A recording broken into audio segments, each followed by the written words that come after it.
Olá pessoal, sou o professor Gustavo Adolfo. Na nossa aula de hoje a gente vai começar o estudo do módulo de conjuntos, certo? Então é o que a gente vai começar a partir de hoje, a partir dessa aula de hoje. Bem, a gente não tem como definir formalmente, né, o que é um conjunto, né? Definir com palavras o que é um conjunto, mas a gente consegue ter uma noção intuitiva do que é um conjunto, certo? Então, por exemplo, né, numa escola você tem várias turmas em que essas turmas são constituídas por alunos, né? Então, a nossa turma nada mais é do que um conjunto onde os seus elementos, né, são os alunos dessa turma, certo? Isso pensando na turma. Mas eu posso, por exemplo, também pensar na escola, né? A escola sendo um conjunto, né, e as turmas dessa escola sendo os elementos dessa escola, né? Então, no caso, a escola é o nosso conjunto e as turmas são os elementos, né, os elementos da escola.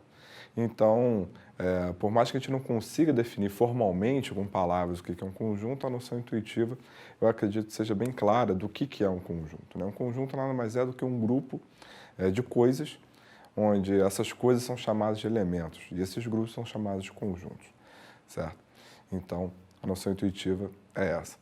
Bom, como eu acabei de falar, né, por exemplo, no conjunto turmas nós temos os alunos, né? Então, quando o aluno dessa escola é dessa turma, a gente diz que o aluno dessa escola pertence a essa turma, né? Quando o aluno dessa escola não é dessa turma, então esse elemento não pertence, né, a esse conjunto turma.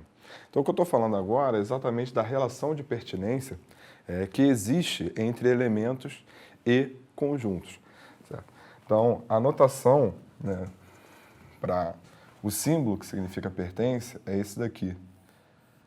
Então, isso aqui a gente lê como pertence a. Então, é dessa maneira que a gente lê. Onde? Então, tem aqui. Azinho pertence a azão. Então, a gente costuma denotar os elementos por letras minúsculas, em geral. E os conjuntos por letras maiúsculas. Então, o que a gente tem é azinho pertence a azão, ou seja, o elemento azinho pertence ao conjunto azão. E aí é claro que, né, quando a gente tem, analogamente, né, esse símbolo cortado, ele significa não pertence a. Certo? Então, entre elementos e conjuntos, existe essa relação de pertinência. Das duas, uma. Ou o elemento pertence ao conjunto, ou o elemento não pertence ao conjunto. Certo? Bom, a gente pode representar o conjunto de algumas maneiras. Uma das maneiras de representar o conjunto é através da representação que a gente chama de representação tabular. O que seria a representação tabular? A representação tabular é quando você discrimina cada elemento, né, do seu conjunto. Claro, quando você conseguir, né, escrever todos os elementos desse conjunto. Há alguns casos que você não consegue escrever todos, que são os conjuntos infinitos, né, que a gente vai estudar mais para frente. Mas, no caso aqui, por exemplo, né, esse conjunto V, ele representa o conjunto de todas as vogais do nosso alfabeto. Então, tem aqui A, I, O, U. Né? E também, a notação que a gente usa, né, a gente coloca esses elementos não soltos, né, a gente coloca esses elementos entre duas chaves, certo? Então, está aqui essa representação. Então, analisando esse conjunto, o que a gente pode afirmar, né? A gente pode afirmar, por exemplo, que a letra I pertence a esse conjunto V. Certo? Mas, ao mesmo tempo, né, eu tenho que a letra T não pertence a esse conjunto V. Uma vez que a letra T é uma consoante, a letra I é uma vogal. Então, a gente tem, por exemplo, isso. Aqui nesse conjunto, né, nesse conjunto P, a gente colocou todos os dígitos pares, né? 0, 2, 4, 6 e 8. Então, mais uma vez, né, aqui estão todos os dígitos pares possíveis, colocamos aqui, né, a representação sempre entre duas chaves desses elementos. Então, aqui, por exemplo, a gente tem que o 0, por ser um dígito par, pertence ao conjunto P. Certo? Já o número 7,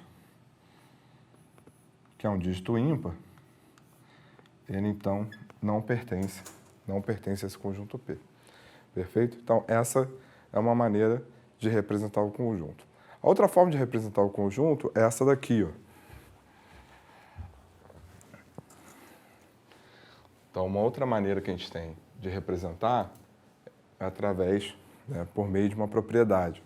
Então, geralmente a anotação é essa daqui, né? Dado o conjunto G entre chaves. São todos os elementos X. Então, esse X aqui ele representa o elemento, certo? E aí, bom, você pode colocar ponto e vírgula, 2 pontos, uma barra. Eu geralmente adoto ponto e vírgula, onde isso daqui significa tal que. Esse tal que. Então, a gente tem um determinado conjunto em que meu elemento é tal que esse elemento goza de uma determinada propriedade P. Certo? Então, em vez de você escrever elemento a elemento, você simplesmente diz que propriedade a qual esse elemento goza.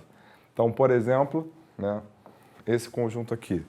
Nesse conjunto eu tenho todos os elementos P, tais que esse P é um número primo. E é sempre bom lembrar, né, o que é um número primo. Um número primo é todo número natural, né, 0, 1, 2, 3, 4, 5, etc. Todo número natural P maior do que 1. Isso aqui é importante, isso aqui geralmente gera confusão. Então, é todo número natural P maior do que 1, que é divisível apenas por 1 em P. Certo? Então, quais são os nossos números primos? Né? Então, esse conjunto aqui... Então, 1 não é número primo, o 2 é o número primo, porque os seus únicos divisores são 1 e 2. De fato, o número 2 ele é o único primo que é par, né? Todos os outros pares não são primos. Certo? E a gente tem 3, 5, 7, 11, 13, e etc. Então, repare que aqui está a representação pela propriedade, aqui está a representação tabular. É claro que, como o conjunto dos números primos, né, como existem infinitos números primos, obviamente eu não tenho como escrever todos os números primos aqui. Mas, ao escrever os primeiros e colocar essas reticências, subentende-se que todos os elementos daqui por diante vão ser primos também. Certo? Da mesma maneira, se eu começasse a escrever 1, 3, 5, 7, 9, vírgula, reticências, o que se subentende? Subentende-se que todos os números daqui por diante serão também números ímpares. Certo? Beleza? Bom, então, essas são as duas maneiras que a gente tem, né, de representar inicialmente um conjunto. E dessa forma, a gente encerra a nossa aula de hoje.